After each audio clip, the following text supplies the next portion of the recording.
మామా ఈ ప్రపంచంలో అన్నిటికన్నా ఈజీ పని ఏంది మామా? దొంగతనం చేసేది కదా. బయట దేశంలో దొంగతనం చేసిన పర్లా, మన దేశంలో చేసినామనుకో 10,000 ఎత్తుకుంటే 10 లక్షలు అని చెప్పేస్తారు. అప్పుడు నీ ఆస్తి అమ్మి వాళ్ళకి కట్టాల్సి వస్తుంది. వద్దు, దొంగతనం చాలా కష్టం. అయితే ఏంది ఈజీ పనే? రాజకీయం చేయడం. ఏంటా?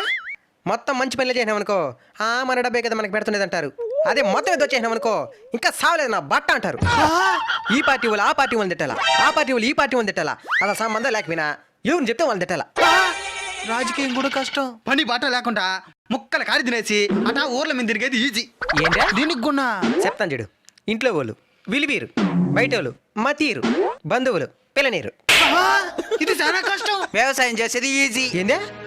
5 నిమిషాల ఉండ్ల వెంటలో అలాంటిది ఎండ నిధి నుంచి పొలంలో పోరాటం చేయాలి. వ్యవసాయం అంటే కండల్ని కరిగించి కొండల్ని ఢీకొట్టాలా. ఈ ప్రపంచంలో అన్నిటికంటే కష్టమైన పని వ్యవసాయం. ప్రపంచానికి జీవనాధారం వ్యవసాయం. మరి ఇంకేందైతే అన్నిటికన్నా ఈజీ పనే? ఆడియన్స్ చెప్తారు. కామెంట్ చేయండి.